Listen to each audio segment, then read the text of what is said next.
got the team from WETA that's awesome here. Let's hear a round of applause for the team from WETA.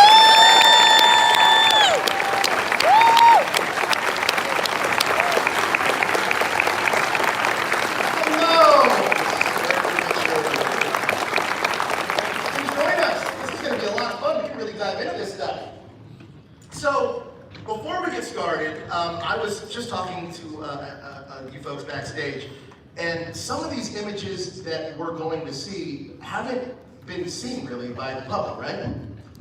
Yes, so hello everyone, first of all. It's very lovely to be here. This is the first time Tania and I have been to this con, and nice to share some time with you, and of course sitting here with Billy.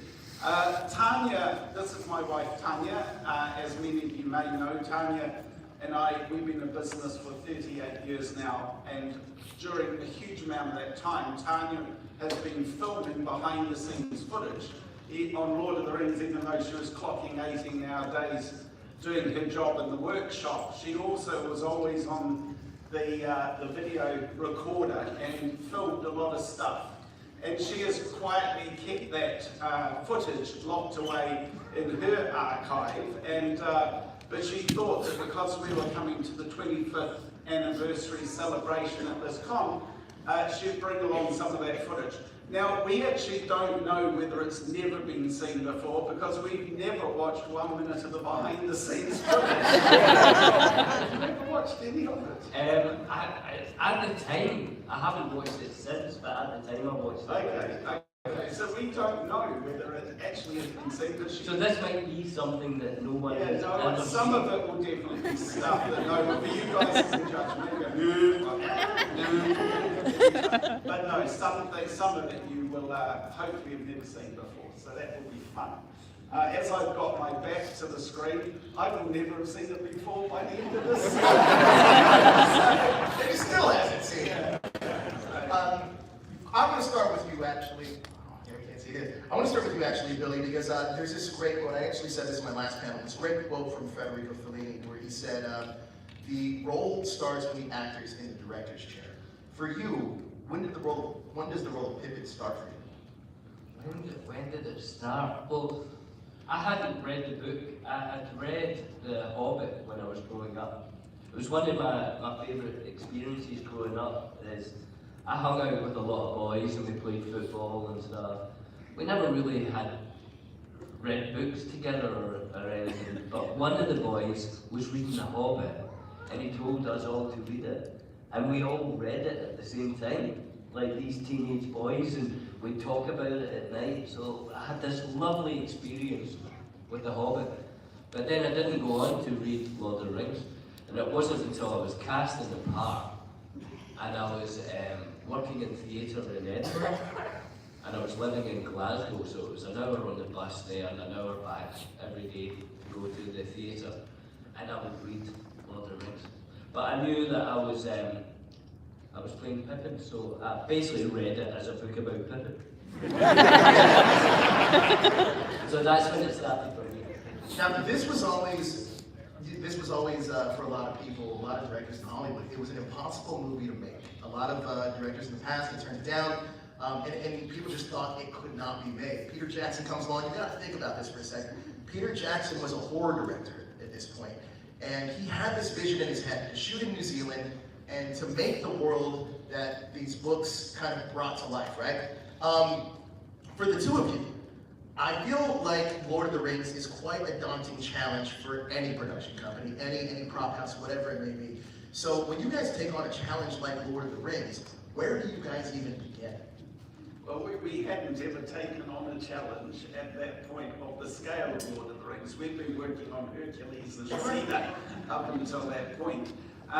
But just your initial point about Peter, it was entirely likely that the world would have thought of Peter as what's called a schlockmeister, right? Equivalent to, say, the Toby Hoopers or the Brian Yusners of the world, because of the type of films he had been making. But if you go back and watch his early work, as early as Bad Taste, Meet the Feebles, Brain Dead, specifically Heavenly Creatures, it is entirely evident that he is not just a schlockmeister. He was going to go on and create extraordinary films because of the incredible complexity, multifaceted nature of the storytelling within those early films. And if it wasn't entirely evident to us that he was going to make a Lord of the Rings, it was that he was going to do epic films of some scale. So we sort of had mentally prepared ourselves that at some point he was going to come in and say, hey, why don't we do blah, blah, blah. But when he phoned us up, as is now part of the workshop legend, grab the boys, come on over, don't forget the fish and chips, pick up a bottle of Coke, come and see us at our house. And we sat on his carpet floor in his office, and he said, we're going to be making Lord of the Rings. And he asked Tania and I which departments we felt we'd like to look after. And at that point, as I've likened it in a number of talks before, you teeter at the edge of a precipice, right? You psychologically can step back from the edge and choose to lessen the potential future impact on you and your crew. And at this point, we only had 38 people in our company. So I liken that as standing at the foundations of a skyscraper yet to be built, with the potential that you have to build a skyscraper where only 1/8 of your staff have ever worked on a skyscraper before. Right? That's pretty daunting. Or you step up to the precipice and at some point tip over the edge. And the reason that you don't hit the ground is the collective endeavour of the people around you, your partner, specifically business partner and life partner, and the incredible competence of those 38 people. So we ended up looking after 5 departments. We said we'd look after our part of the design, armour, weapons, creatures, miniatures, special makeup effects and prosthetics. So a fairly large undertaking, but thankfully he said yes.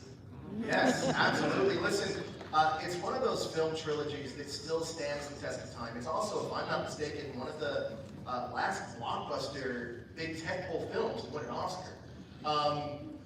One thing I always hear about great directors is that they're great problem solvers. And I feel that that is evident with Peter Jackson. And Billy, this question's for you, is that with great problem solvers, especially on a film set as massive as Lord of the Rings with so many moving parts, when did that connection with Peter Jackson as a leader and a problem solver really become apparent during making the film, or the trilogy?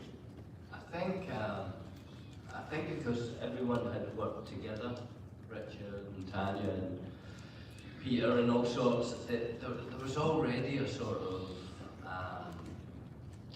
shorthand with them that we didn't have to get part of.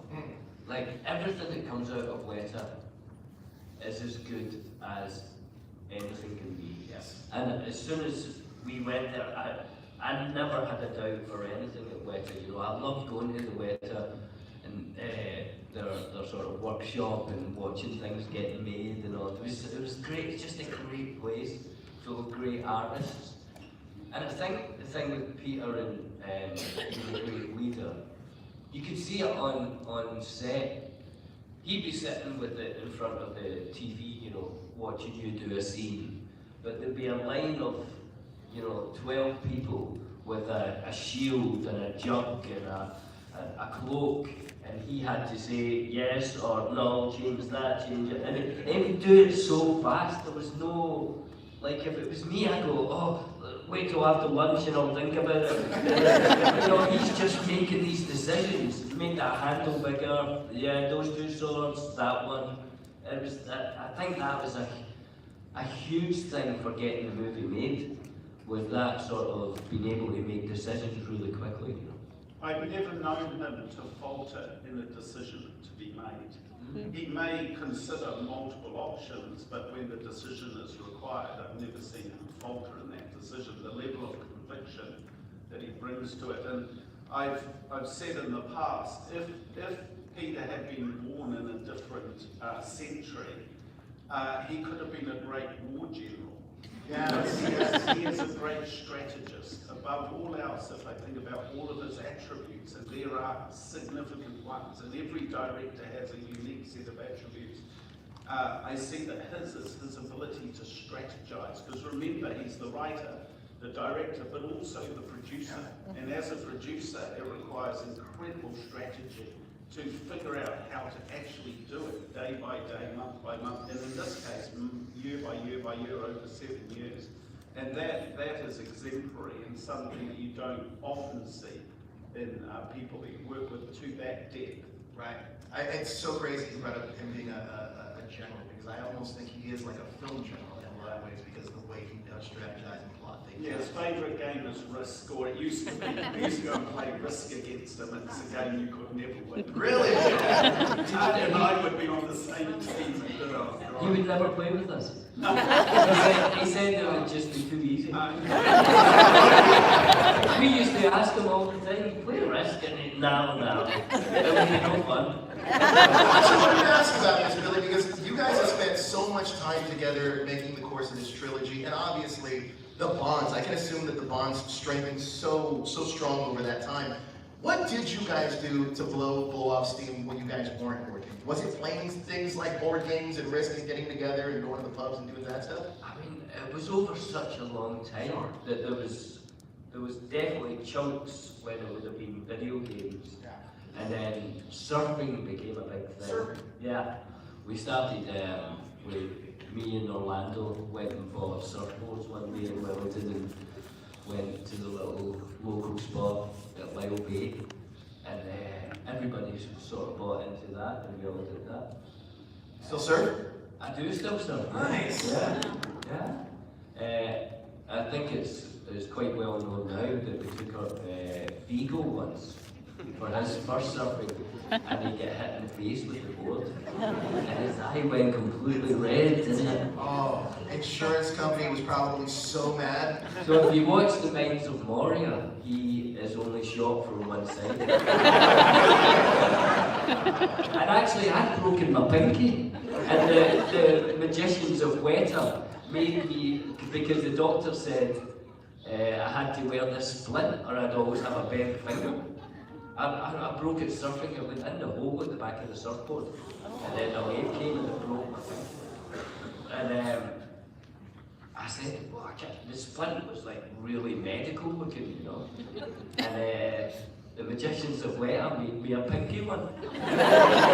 They made me a pinky split. I love that. I love that little tidbit of a story, because look, I'm a big DVD commentary guy. I didn't go to film school, but I felt like watching DVD commentaries was like my going to film school. So little things like that I love. So I have a question.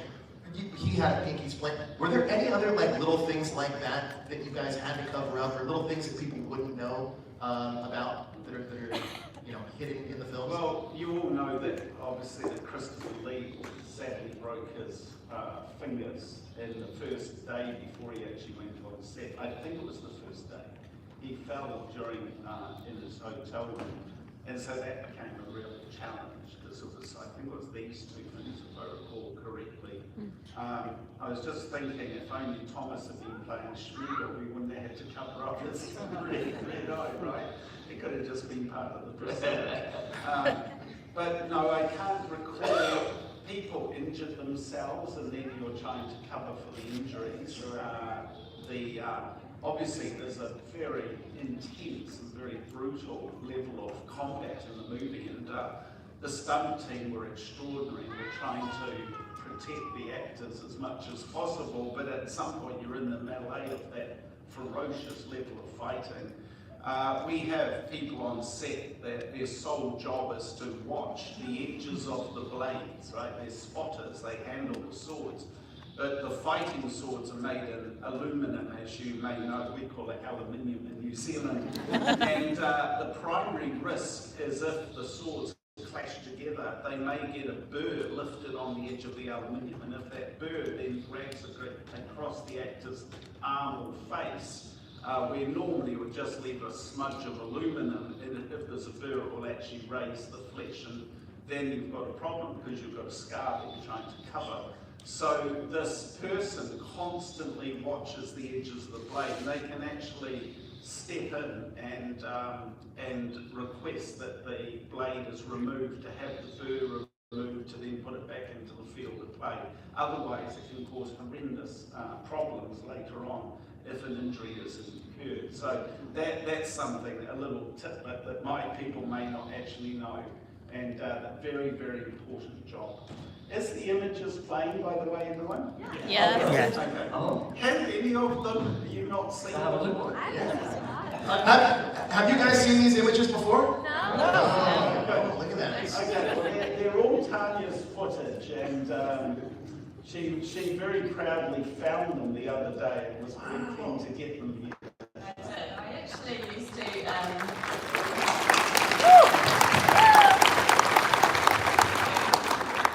so I had a little video camera, and I used to basically follow some of our technicians around when they were working on particularly interesting parts of some of the work we did for Lord of the Rings, and quite often it used to be too late at night after we'd finished work around about 6 or 7 o'clock in the evening. And so it was time to always be able to walk around and look at some of the things that had been built during the day or constructed. And I used to find it quite fascinating to think, gosh, we really need to capture some of these images in this footage, because perhaps one day, you know, it'll be useful in the future. And I never perceived that, you know, years later, some of these images would become quite legacy moments. And at a time with some of this footage, something funny. At a time with some of this footage, when we finished with Lord of the Rings, I handed over quite a lot of the master tapes to New Line Cinema. So they did take some of this footage away and cut it into the original behind-the-scenes footage that you've seen, but they didn't have all of it. So there are parts of this that perhaps they didn't use or hasn't been seen. And when I was looking at it the other night, I thought to myself, gosh, it brought back so many amazing memories working in this time, in this incredible moment of Lord of the Rings. And so I'm sort of super proud of it. But, it's brought back brilliant memories working with all the actors and the cast and the few moments we went on location. Tania's office is directly opposite mine. We used to share an office up until 2 years ago where I needed more space. He needed more space because Richard's a big fan of collectibles, and he has his office so jammed full of collectibles. There's not a lot of room left in it. The wife got kicked out from collectibles. And I would hear Tania chuckling across the way from me, and I go, what are you laughing about? Oh, she goes, oh, I've just found the most amazing piece of footage. So that's what you're getting to. Tania, you bring up a great point, because I feel like even myself, something like this in MegaCon, I don't know if I'm going to do convention panels again, so I try to take it in. I try to live in the moment for what it is. And I think with things like this, like memories, it just transports you right back in time. So for all three of you, is there a moment on the Lord of the Rings trilogy that you'd like to revisit, not necessarily to do anything over again, but just to relive that one particular experience again? Good question. I think for me, if I can just say, I had the lovely experience of actually going to Hobbiton with Richard when they were filming Hobbiton, and for me that was just so magical, because in my mind I had imagined what Hobbiton would be like, and to actually go there and stand in front of the Hobbit holes and look out over the Shire, that was just such a special moment, because I didn't go to set very much, but I do remember that. And we arrived at night, so it was quite dark, but the first sight of Hobbiton, first thing in the morning with the sun rising, that'll be my most memorable moment, always, I think. I think what everyone did with Minas Tirith was really special, I thought. You know, the sort of last sort of stronghold of men in the world, and I just loved my time at Minas Tirith. I thought it looked so beautiful. Yeah, absolutely. Yeah, it was so well done. So yeah, maybe Minas Tirith. That's amazing. So Richard, for you? I just say the moment Tania's referring to, WETA Workshop had makeup artists putting the feet and ears on during Hobbiton. At the time that Tania and I visited, which was the only time Workshop really had a presence at Hobbiton over above feet and ears, was in Frodo's vision and the burning mill and so on, or the mill that's been built by the orcs, etc. So that was extraordinary, because we had the orcs pillaging through Hobbiton. For me, the most euphoric moment of my life, and other than the birth of our 2 children, of course.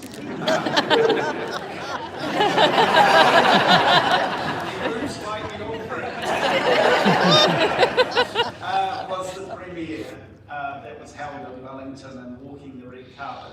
That was the greatest, because the sense of relief that it had worked and all the effort we'd made and so on, and just have been there with everyone, been there with Peter and Fran and all the actors, and being on the red carpet, and that it's impossible to describe even to today. And we walked the red carpet for Avatar the other day, and that was joyful and incredible, but nothing can come close to the sense that we all felt. I believe it was. Oh yeah, well, it's amazing. We were drunk on it. It was overwhelmingly euphoric. I can imagine. I mean, look, I feel like Lord of the Rings, the trilogy, is the perfect blend of how cinema is done now, right?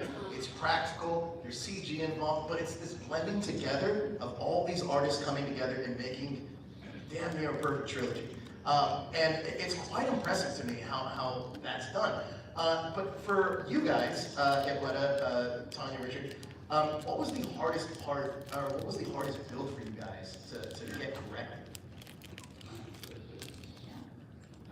To me, the hardest build was the crew, right? Not that they didn't end up being the easiest part of the job, but you stand in that precipice and you know that you have to put together a crew. And in New Zealand, only 38 of our staff had ever worked on a film or TV show before, so the other 7/8 of our crew were going to come from very disparate backgrounds, from very, very broad backgrounds. We had a person whose previous job had been planting pine trees. Another person whose previous job had been planting people. He was worked as a grave digger. That to be a joke, actually. That's what he would do. So it was. I used to say at the beginning, and it's a bit corny today, but I used to say to our crew, no matter how pale and how fine the thread, if you don't weave it into the tapestry with care, in some way the tapestry will be threadbare, right? Because it's the metaphor, you're only as good as your weakest link.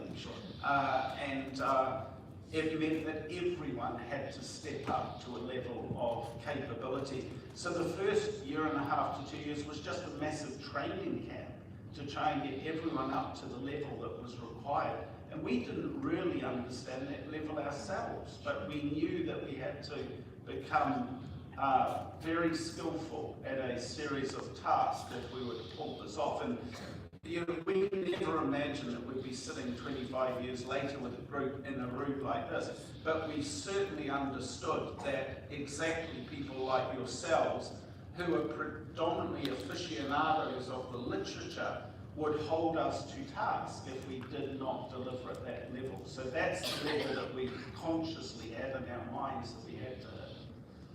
Well, mission accomplished. I love you, Billy. Your chemistry with Dom is incredible. Absolutely out of this world. Did you guys instantly hit it off when you first met? Did that chemistry come naturally, or was it a building process throughout going through the trilogy together? No, it was pretty instant. He was one of the last people cast, and we were in the wardrobe department, and I heard that Dom was arriving that day, and we'd already been there a week or two, you know, doing costume and sword fencing and rowing and stuff. And as soon as we met, we kind of hit it off. We said, you want to go and get a game of pool? And we went to the local pub and had a couple of beers and played some pool, and we thought, yep, this will work. It was pretty instant. John Rhys Davies, I've done a handful of panels with him, wonderful man. He's always told me these stories about, we talked about training early on. He tells me this story that there was this canoe incident between him and Orlando. And they were canoeing, and then apparently the boat tipped over. Orlando blames it on John. John blames it on Orlando. What says you? I think it's both of them, to be honest. I think Richard talked about a tapestry there and everybody worked together. That boat the people weren't working together. That was two people doing completely different things. And I remember me and Dom were in the other boat, and we were laughing so much when we tipped in, and Orlando started swimming at us. We're in a boat, we should be able to get away. We were laughing so much and trying to get away that he came up and he tipped our boat as well. It's incredible. I love hearing memories like that. Now, John said that there was one point where he got to a set, and I think he said that it got flooded out, and that they had to like reshoot somewhere else completely. Do you remember this? Do you recall this at all? I mean, yeah, I think, I don't know if Richard and Tania would be better at this, but we went to Queenstown, and they'd had a huge flood. When we arrived at the hotel, say the hotel's front door was like that, we had to get a ladder up and get in through the first window. Oh, wow. When we go up. It's a real flood. Yeah, and while we were there, the water would dissipate, and then another street would open up, so more restaurants and things to go to, you know. So I know that they did lose a set there, but I don't know what it was. I can't remember. No, there was a set there. I think it was something to do with us getting into the elven boats, but yeah, it got washed away. Wow, that's incredible. Look, this movie, or these trilogy of movies, obviously stand the test of time. We know that there's going to be, I don't know if it's another trilogy, but at least there's another movie that Andy's doing. Are you guys working on that one as well?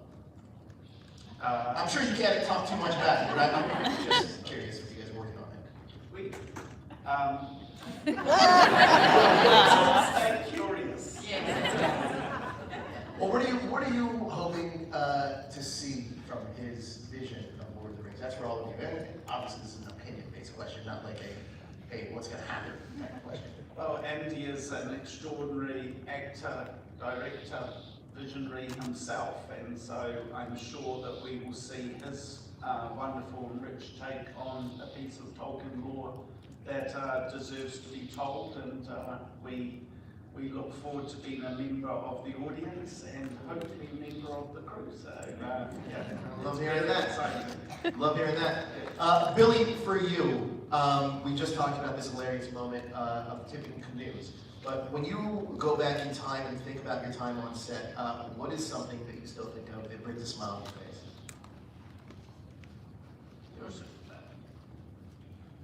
One thing I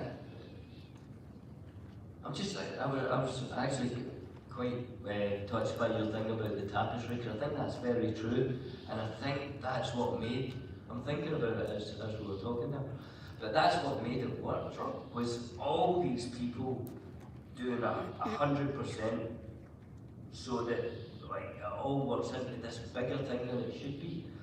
Whereas a lot of time in jobs, people are doing their 70, 75% and, you know, getting out the door early and stuff. There was nothing like that in Lord of the Rings. It was a real family, real team effort. Everybody was giving so much. And I remember when we went into Moria, and when the cave troll comes up to the door, how beautiful that was. Like, I would go down into a little corner and there'd be dwarfish runes written. And I'm like, no one will ever see that. But somebody in the art department thought that that would be there. And that's something that makes me smile. It's that attention to detail that I think, you know, it makes this film transcend. I think that's the thing about the novels, right?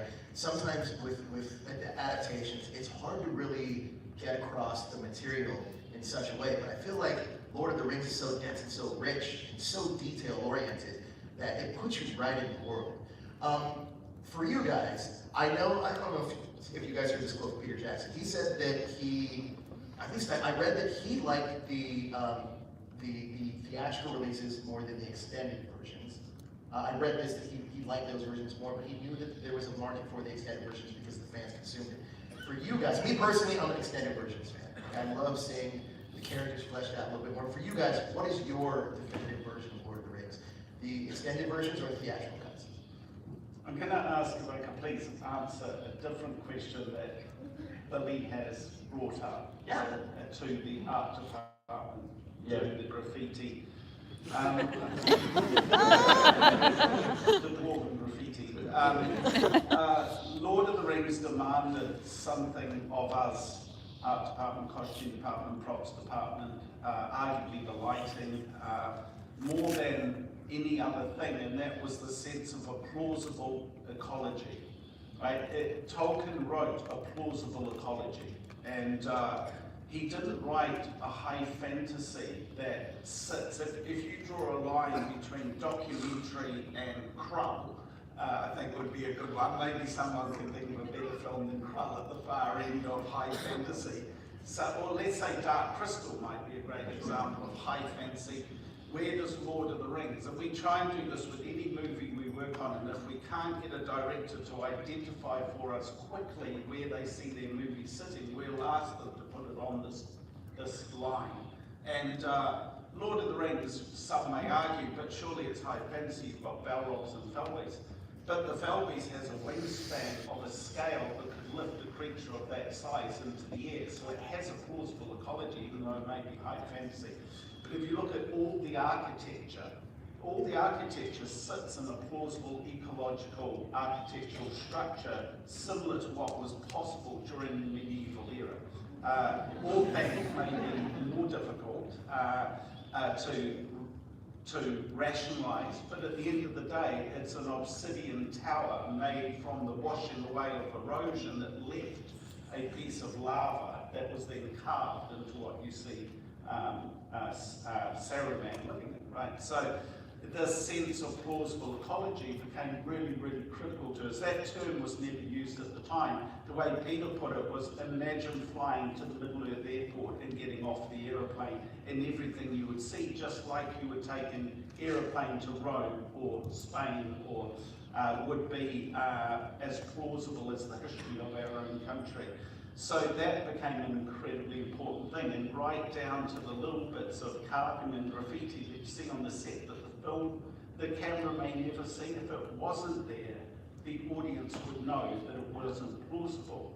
And to the extreme of it would be building the flattage of a Western set for a cowboy movie, where you only just build what's necessary in the shot. We never do that if you want the audience to buy into a completely plausible world.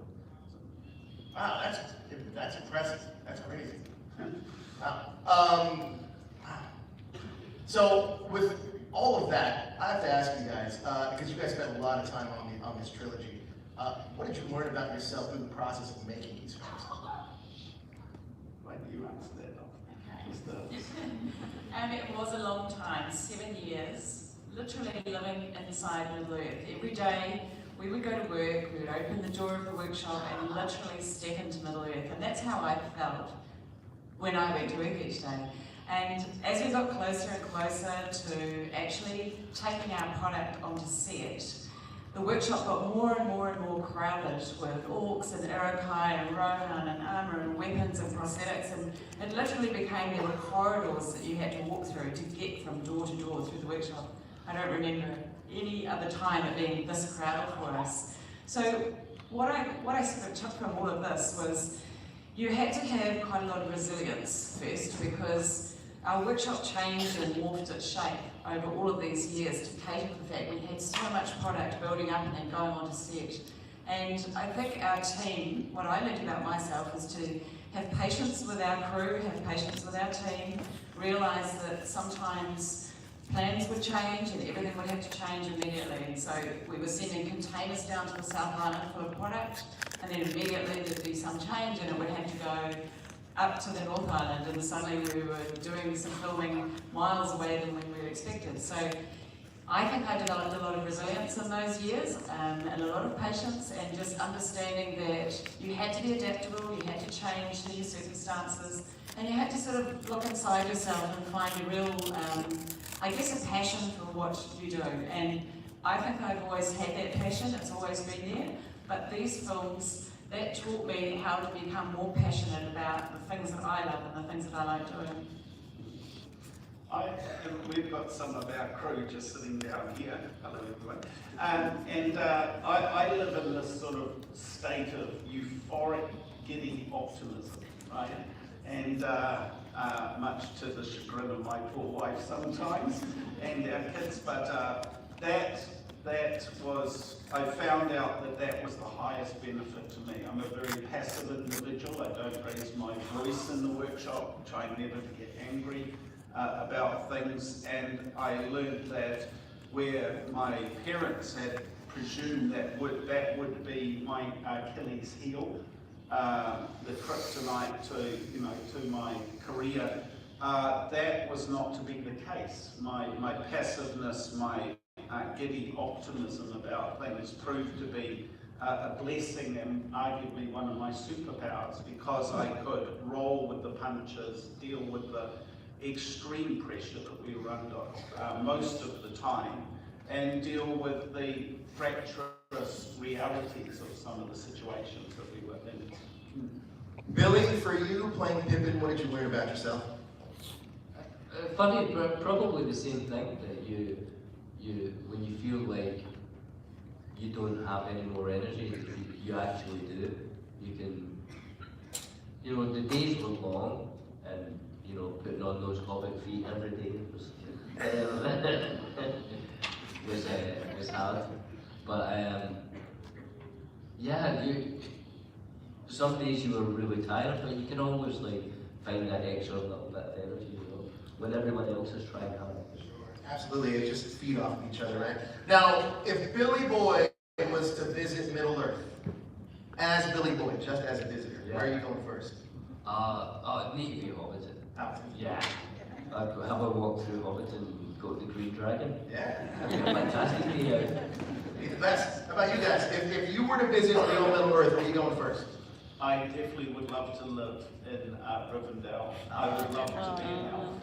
Everything that the elves are is, I think, what I love about life: music and art and culture and creativity and the quietness of the forest and the joy of living in something so beautiful. So that would be my spot I'd first go to.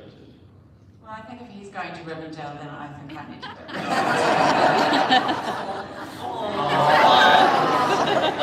Good answer. Well, listen, you guys have been absolutely fantastic. Thank you so much for the insight. And obviously, I didn't get a chance to see these either. Are these new for everybody, or have you guys seen all these again? I put this out on my social media. Blow up your social media account. Yeah, cease and desist from Warner. This has been absolutely phenomenal. If you want to meet Billy, you can come to his booth, get a picture, get an autograph, ask your questions. Team of What, are you guys going to be here around the convention for the rest of the weekend? Tania is signing along with our dear friend Daniel Falconer at our behind the scenes behind the scenes Lord of the Rings. That's us. And we had a good turnout yesterday. We'd love to catch up with people. Of course, we've got 2 stands at this convention selling our collectibles, and obviously I don't need any more. Nobody can find beautiful artwork. We found this young woman doing amazing watercolours of Middle-earth in the convention, and I bought a piece of the 4 hobbits that is so beautiful, man. So we're going to gift it to our daughter when we get home, who's a big Hobbit fan. Wait, I gotta ask you, Sir Richard, because I know that Tanya, he's really into collectibles. What is your collectible? What is your fandom? What do you collect? I collect primarily 6-scale figure kits. They're not collectibles as in pre-paints. They're what are called garage kits, which a lot of people will be aware of. Made by people and sculpted in their bedrooms, probably cast in their garages, put in a shoebox with a sticky label. I've been collecting them for 40 plus years. Tania has bought me many of them. I've got 280 in my office that I share with my assistant. She's even got half a dozen now. So, and I've been painting them my whole career, basically. And I collect figure kits primarily because of their sculpting quality, not because of the fandom in the IP. I just buy them if they're beautiful sculptures, and my absolute favourite is Takia, the great Japanese figure sculptor, which many people in the room will know his work, and that's my most joyful collectibles that I have in my life. I'm not going to say Funko Pops. But I have to ask you, if people are going to come by your booth, are you going to answer some of their prop making questions? Of course, and we'll answer any questions that we're allowed to ask. We can't talk about the new film, but anything anyone wants to ask about the films that have been in existence, we love to talk about it, as you can tell from our answers today. Sir Richard, Tania, Billy, thank you so much for joining us.